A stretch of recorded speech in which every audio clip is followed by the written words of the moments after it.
Hey, folks, it's just Poe and I this week. The last couple episodes, we had Laura Jones on the podcast talking about grit. So if you haven't checked out those two podcasts, when we got finished recording that podcast, a story that both and I independently came to our minds was this story. It's of the ancient Chinese farmer parable. Which, if you haven't heard this story, that's what Poe's gonna read it for us. I'm gonna do a little bit of acting to make it fun. Paul, why don't you kick us off? In the second century BC, in ancient China, along the northern border of China and what's now today Mongolia, there was a Chinese farmer. There's different versions of this story, but in this version, there's a farmer who was feeling really down and out because his farm just wasn't doing well. So he went to the local guru to complain about his plight and seek advice. The guru's response to his story: Maybe it's good, maybe it's bad. farmer found the guru's surprising advice really disappointing and confusing. He tossed and turned that night, unable to sleep for worry about his situation. His head spun, imagining his family's awful future. When the farmer woke up in the morning, he was shocked to see that a wild horse had entered his yard. It was an impressive, strong stallion that he'd be able to harness and use to work in the fields. Ecstatic, the farmer ran to tell the guru about his good fortune. The guru's response to his story: Maybe it's good, maybe it's bad. wow, the farmer thought, I didn't see that coming. Farmer invested all the money he had left in seeds. He planted his seeds with the help of the horse. Spring turned into summer and fall, and just as it was time to bring in the harvest, the farmer awoke one morning to find that the horse had run away.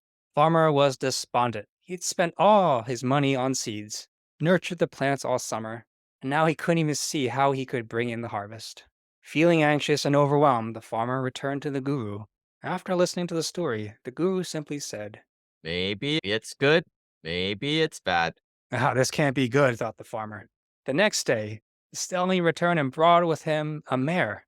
Now the farmer had two horses to help bring in the crops and would be able to have horses into the future as the pair could produce offspring. The farmer excitedly told the guru this wonderful news. The guru's response: Maybe it's good, maybe it's bad. the next day, the farmer's son was riding the stallion while he was helping with the harvest. The son was bucked off the horse and sustained injuries that would incapacitate him for months. Overcome with grief and worry, the farmer returned to the guru. Again, the guru said, Maybe it's good, maybe it's bad. ha, really? How could this be good? Thought the farmer. The next week, army recruiters came to town. The country was at war with the invading Huns, and all able bodied young men were taken off to fight at the front lines. The son's injuries saved him from having to go off to fight. Maybe it's good, maybe it's bad.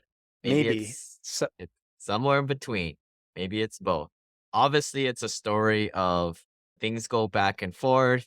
When things are good, you're like, it's good. When things are bad, you're like, how can this happen to me? At the end, it's my whole takeaway on these types of things is in life, there's good and bad. There's an exercise that we do where it's called life lines, but you have your life all on this line, and you're like, these are the good years, these are the bad years. Your parents died, your dog died, your business wasn't doing well. It can be a very triggering exercise for some people. You generally realize that this thing goes up and down like a wave, and there will be down times, Yeah. and it's the yin and yang. Without the yin, you don't have the yang. Without the good times, you don't have the bad times. My takeaway is you celebrate the good times and you enjoy it. When the bad times, you try not let it get to you, right? Because Yeah. hopefully it'll come back the other way. But anytime you can think in your past where something happened and it turned out to be good. I think this is part of the exercise everybody needs to be doing out there is write these stories down because these are the confidence boosters that we talked about in last week's Yeah. podcast, or maybe it was part one, where you're trying to build confidence boosters for yourself. If you're somebody who hasn't gone through Mm. shit in life, you need to really journal and search for these types of things. When they do, you have the confidence.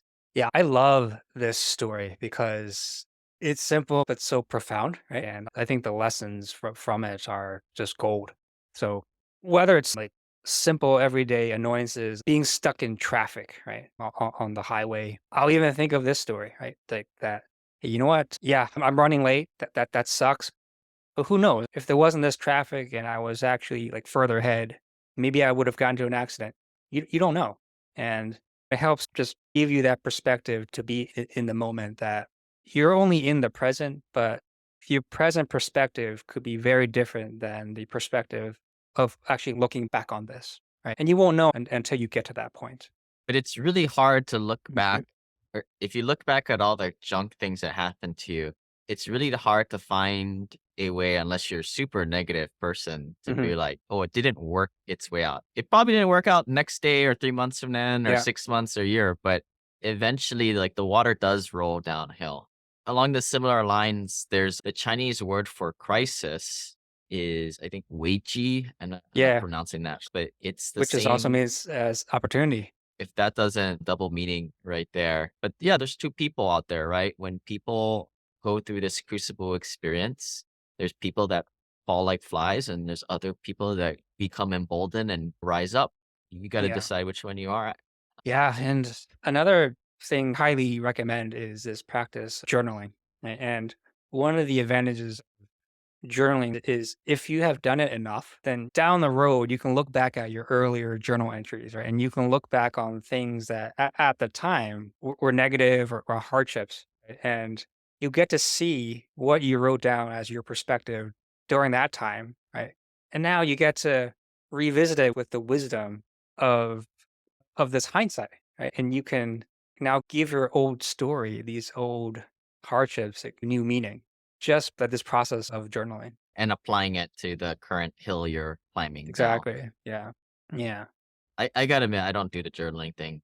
To me, my excuse, it takes too long, but I do recognize it that Yeah. that is a good usage for Yeah. that.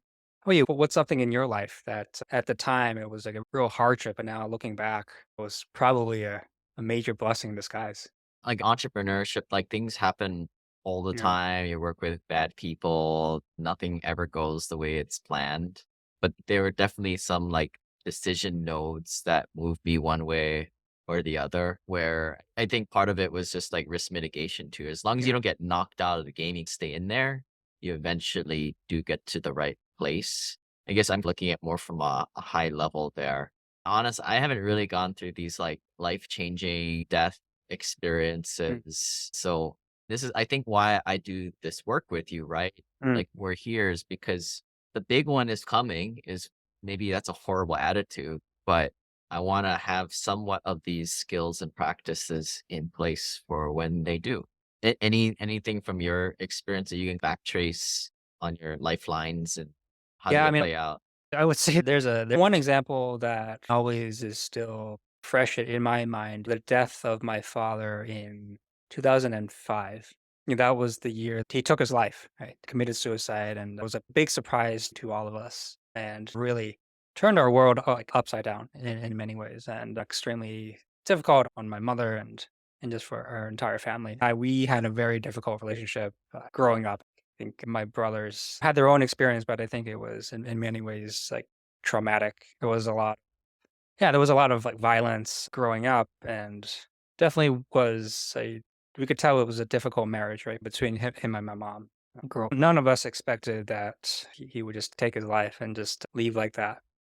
Now, with a lot of time and a lot more life experience, I think a lot of good came out of it, right? It's probably too many to list, but some of the top takeaways from his premature death. From that trauma, I never wanted like my kids to go through something like that. And I also understood that from a science background, because he's my biological father, statistically, that means there's an increased risk of suicide and depression in myself. So I knew I never wanted to be in that situation. I knew I never wanted to put my kids in that situation. So it really gave me this motivation to prioritize mental health, prioritize personal development, right? Or to do things differently than what we were in a lot of ways like raised to do, which is that scarcity mindset of work hard now, save, and then you can retire once you have a nest and like a big enough nest egg. I saw how that worked out for my dad and my family because he never got to enjoy his retirement, right? So he worked his tail off for all these years, but his life was imbalanced in such a way that he never got to make it into his 60s even. Yeah, so that was such a powerful lesson to me and really shaped my priorities 'Cause if it as was a mild experience, they wouldn't yeah, have, um, correct. Yeah. inspired you or forced you to make life-changing changes. Yeah, because yeah, he and my mom, they raised us in this very like old school tiger parent kind of way. And that's what they knew that these were the tools that they had at the time. And but when they grew up, when they came over as immigrants, they didn't have all these resources that we have now. They were trying their best. But yeah, but now I realize they had such heavy burdens and they dealt with such heavy pressures and difficulties assimilating to a new country, moving somewhere where they didn't know anyone. So it's a huge factor. It's a huge motivator for me to when I think about the legacy that I want to leave for my kids. Going back to the could be good, could be bad, Yeah. you took that story and you spun the narrative your way. It could have very well, and probably most people would have taken that as my dad was a jerk. I'm going to be an alcoholic. I'm going to go down Mhm. this path. So Yeah. you rewriting the narrative yourself is a big part of it. What people are going through at this current time, statistically, it's half of the people. If you're Mm. thinking half good, half bad, you rewrite that narrative. Yeah. I had a chance to think of my story and also tell it from a lens of like Tony Robbins says things happen to you or for you, not to you, Yes. Yeah. I kind love of that along quote. the same lines. But there's some things where you choose to write the narrative. I think Yeah. that's like your story. There's other times where things just happen to you and Mm. you react a certain way. So, like my story, I think a lot of people can relate. You're working a job. I think I was working at this company for 7, 8 years. So, quite a while in this Mm. modern age.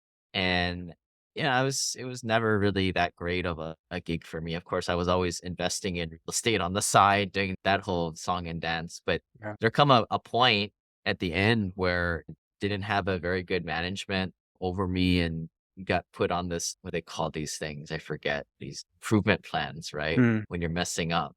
And I took it pretty hard because it's, yeah, try your best, even though maybe I wasn't putting 100% effort into it. You take pride in what you do. So that was a big thing. And to get to a point where it sends you into a shock, right? Yeah. And I think not a lot of people talk about this, but I think it happens to everybody. Some people even more than once or twice, which Yeah. maybe then you're a bad employee, right? It happens to you more than a few times. But I think you always run into people and you're like, I got to take myself and go work and make a living wage at somewhere else and move. And I obviously found another job and that I really liked. I liked the coworkers, I liked the management. So it was a great move.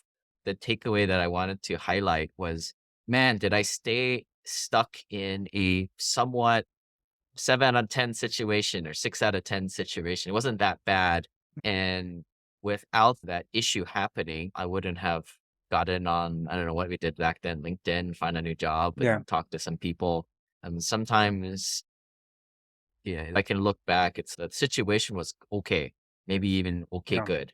But without that event happening, I wouldn't have got moving and moved off to a better situation. And with the perspective, like you said, in Yeah. hindsight, why the hell didn't I do that earlier? Yeah. It's really interesting and funny how a lot of things have a way of working out and blessings in disguise I was that sure afraid at the time, mm, uncertain, out of my comfort zone, but it ended up a lot better. yeah. It took a while though. I think the way we close this for folks listening is that you guys can take this and we try to make these podcasts actionable for folks and that way you can apply what we're talking about here in your guys' situations. Yeah. It's a free format. Share it with your friends, but hopefully it's useful for you guys. If you guys ever want like that coaching aspect, some accountability, that's what Dr. Poe is here for. Reach out via email or I was going to say write a comment, but sometimes people don't like to air their dirty laundry on the comment thread of YouTube. But yeah, feel free to shoot us email and we'll catch you guys on the next show.